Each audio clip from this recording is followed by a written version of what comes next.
My squad kept going until we couldn't go no further.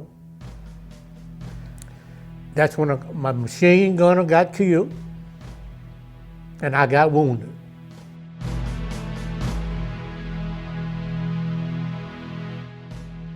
I can remember when I landed on my back and I was engulfed in this cloud of dust and dirt because I couldn't see anything. It was surrounding me. And so as I'm trying to clear my eyes, I'm seeing the damage that's done to my arm, and I'm realizing that I can't get up, and I'm realizing that, trying to catch my breath, the wind was knocked out of me from the concussion of that explosion.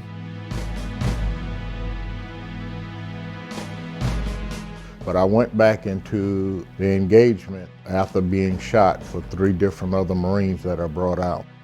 I wind up getting the Purple Heart, yes, from the wound where I got shot in the chest.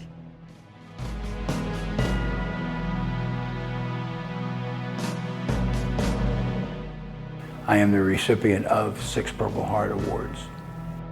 Purple Hearts are given to veterans that are combat wounded related under combat conditions against a foreign nation.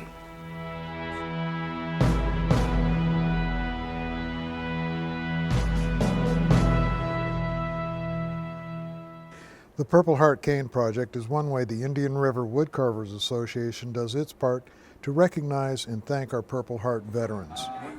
This club has been around for a while. We are a Florida not-for-profit. No one here gets paid to do anything. We do it to pay it forward to the community and to these veterans. It makes you feel great that you're cared about, you're wanted, and to accept this cane, it makes you very proud of that these people who took the time out to carve this and put all this together, they cared about us. I saw a fellow carrying the cane, and somebody asked him what the cane was all about. And so I said, well, I'll put the Purple Heart on the back side of the cane. As you're walking, when you're carrying it like this, it would be out front, and there would be no need to ask somebody what the cane was about.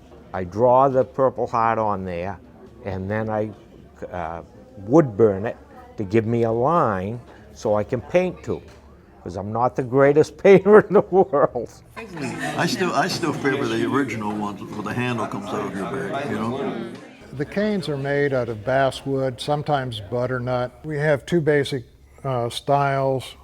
One we call the long head, which is an exaggerated head, and the short round head. Once the carver is done with the head, the shaft is applied and stained. Then we will put on the applique. The applique will be on the front side with his name, his unit, the Purple Heart, and when he was wounded. On the back will be all his ribbons and awards, his rank, and when he was in the service. I do about, I think, 6 or 7 canes a year, probably. They send letters that are unbelievable. I have one in my bag right now. It's just, and again, they say, this means more to me than my Purple Heart medal. There's no value you can put on it. You don't hit the screw then, do you? No, I go down the screw and it comes down to about here. Coming from the Vietnam era, we weren't used to having these types of things given to us, but I'm very proud to have accepted it and very proud of the Indian River Woodcarvers. Well, that is the feel-good feeling you do. Anybody gets when you're helping somebody else out, regardless of what it is. So that's the only reason. I mean, I do it. And I'm carving my first Eagle Head cane. The thing that impressed me about the program was I've heard so much on TV about, we got to do something for our veterans and something for our veterans. And I don't see that in the political scheme that we do that much for them. And it was my way of giving something back to the veterans, who I think have to be admired for the sacrifices they take. Oh, say, can you see by the dawn's early light what so proudly we hailed at the twilight's last gleaming? I sat last night in my room preparing to come speak to you all, and as I did that, I was staring at my cane, and the thoughts that I jotted down were this: the insignia that I was looking at on it, the ranks, the medals, the campaigns that are represented today on each one of these canes that are going to be presented. They're a testament to the character and the unwavering commitment to this amazing nation by each one of those recipients. So I was aware that the Indian River woodcarvers made Purple Heart canes for wounded veterans, and I ran into them at an event here in the community, and I asked them, where do you do your presentations? They said, well, we go to the Moose Lodge or we go to their house. It's not really a big deal. I said, well, why don't we try it at the museum? I said, how many canes do you have to give out? He goes, well, maybe 12 or something like that. So we tried it out here at the museum inside before we redid everything, and we got about 100 people. The last band of brothers was here, some guys from Iwo Jima. It was very nice. The next year, we decided it was big enough that we had to have it outside of the memorial wall, and by now, which is about 7 years ago, it's grown to 400 people. We know that these people give hours upon hours of their time, both in carving the canes, but also in doing the research for the veterans who are deserving of these canes. The museum is happy to support that because, again, we feel that it's a worthy cause, and we're so happy to partner with them and provide a venue for them. Corporal Koloski entered the Army on the 31st of March, 1943. He was wounded in combat on the 7th of February, 1944 at Anzio, Italy. He was also awarded the Bronze Star. Some of those people, you know, they haven't heard a thank you in years for their service. They were like absolutely thrilled that they were receiving, and then to actually see who they were. And there were people that were in their 90s that drove all the way up from West Palm Beach, and it meant everything to them. Lieutenant Colonel Webster entered the Army on the 28th of January, 1966 and served with distinction through the 28th of February, 1986. He was awarded the Purple Heart 4 times. And when they come to receive these canes, it's just awesome to see that they come up. It's so moving for them and for their family to be honored so many years later. We have a lot of World War II vets that come to receive these canes, and it's such a touching time, and it's a great uplift, I think, for them, for the community, for the wood carvers, for everybody. He was wounded in action on the 29th of June, 1970. It just touches you. And Dallas hands these canes to these guys. And these guys don't cry. I mean, but their eyes sweat, you know, and it's humbling. Hoorah! It's a wonderful feeling. You go up and they present your cane to you, and it's lovely. And you enjoy it. It's a cane that you never will want to put, well, you got to put it down because it's so lovely you don't want to carry it around banging it up.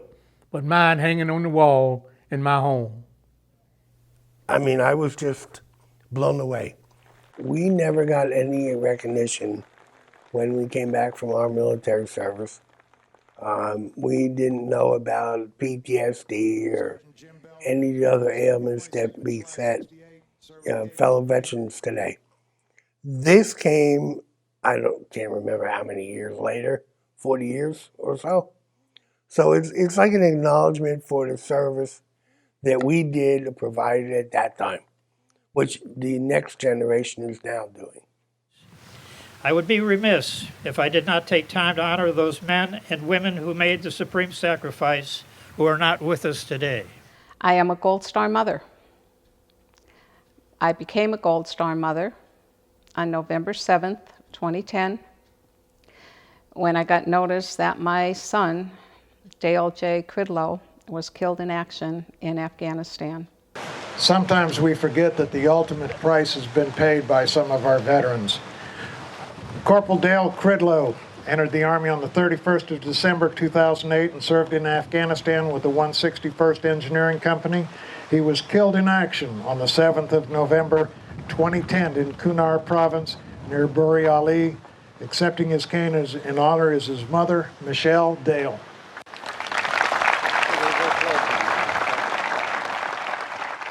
Well, during the service, when everyone was receiving their cane and my name was called to receive it for Dale, And I got to actually see it and feel it and see his name on it and the Purple Heart and hold it and understand the love and the respect that went into it. It was a very honoring and humbling experience. The gentlemen who carved this cane are an amazing breed of people.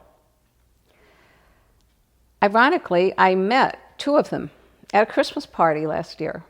We were at a party, and we were talking about veterans and our connection with the Veterans Council. And I happened to mention that I was going to get a Purple Heart cane in January. And they said, oh, we're carvers with the Indian River Carving Association. And it was so honoring for me to speak with them and understand the love and respect that goes into each and every one of these canes.